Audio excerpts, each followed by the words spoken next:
소음 테러의 그림자, 우리가 간과하는 피해자의 가족과 그로 인한 불행.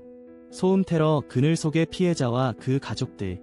현대 사회에서 소음 테러는 더욱 심각한 문제로 부각되고 있습니다. 우리의 일상 속에서 반복되는 소음은 단순한 불편함이 아니라 사람들의 정신적, 신체적 건강에 치명적인 영향을 미칠 수 있습니다.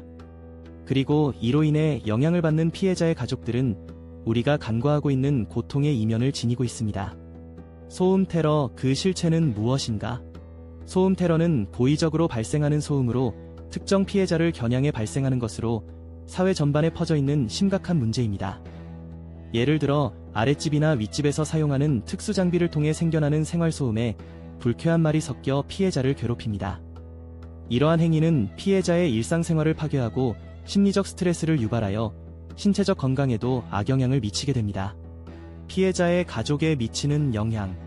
소음 테러의 피해자는 단지 한 명에 국한되지 않습니다. 그 피해는 피해자의 가족에게도 고스란히 전해집니다. 예를 들어 피해자의 아이들은 학교에서 친구들과의 관계에 어려움을 겪거나 학업에 집중하지 못하는 문제를 겪을 수 있습니다.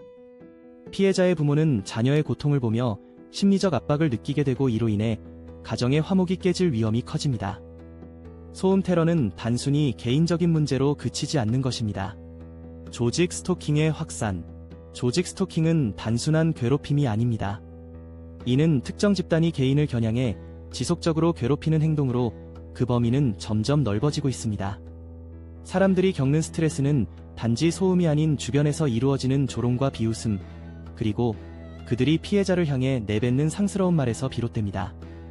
이런 현상은 남녀노소를 막론하고 심지어 어린아이들과 외국인마저 포함되므로 우리는 이미 사회 전체가 조종될 위험에 처해 있음을 인식해야 합니다.